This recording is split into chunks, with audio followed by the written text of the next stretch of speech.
최선을 다한 누나의 슬픈 이야기. 해가 갈수록 명절이 되면 많은 사람들이 해외로 여행을 간다는 보도가 나옵니다. 부모님이 모두 돌아가시면 그럴 수도 있겠지요.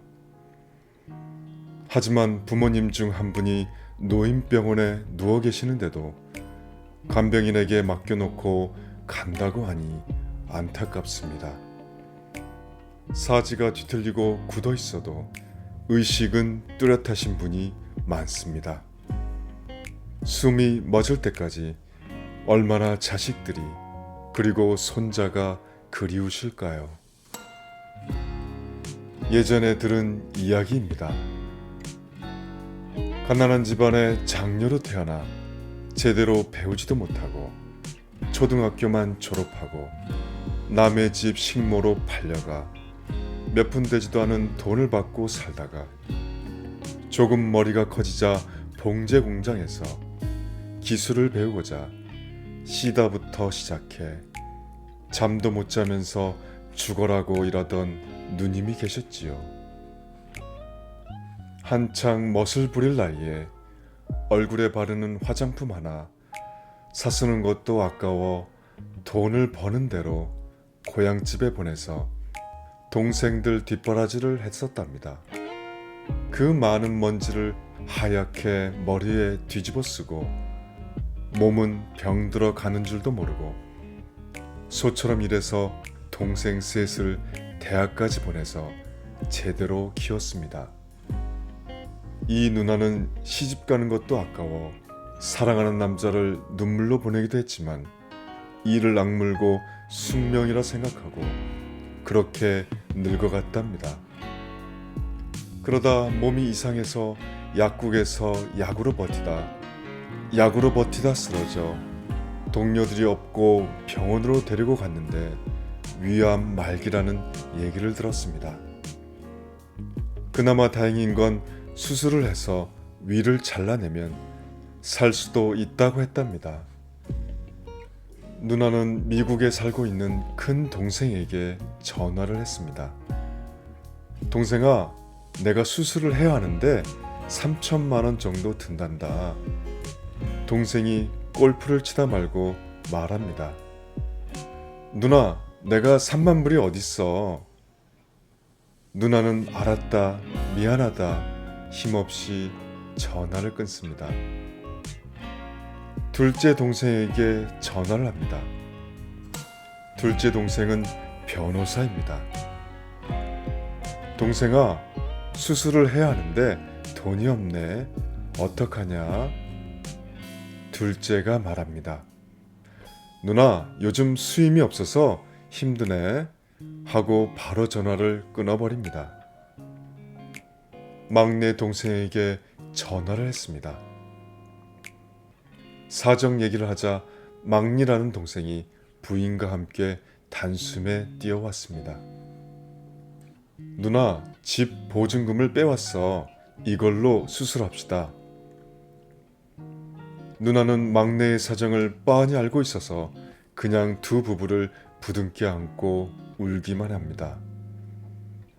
수술하기 전날 밤 보호자 침대에서 잠드는 올케를 바라보던 누나는 조심스레 옷을 갈아입고 안개 속으로 걸어갔습니다. 횡단보도에 서 있던 누나는 자동차 불빛 속으로 뛰어들었습니다. 그렇게 누나는 한많은 이승에서의 삶을 마감하고 만 것입니다. 올케는 꿈속에서 조용히 미소를 지으며 어깨를 토닥이는 누나의 손길이 느껴져 놀라 깨어보니 누나의 자리가 비어있음 알게 됩니다. 그리고 빈 침대 위에 놓여진 편지를 봅니다. 몇 줄의 글이 눈에 들어옵니다. 막내야, 올케 고맙다. 죽어서도 너희들을 지켜주마. 내가 그나마 죽기 전에 보험을 들어놔서 이거라도 줄 수 있어서 참 다행이다. 참으로 기구한 운명입니다. 그나마 누나가 죽고 장례식에도 참석하지 않은 두 동생들은 누나의 사망 보험금이 상당하다는 걸 알고 막내를 협박합니다.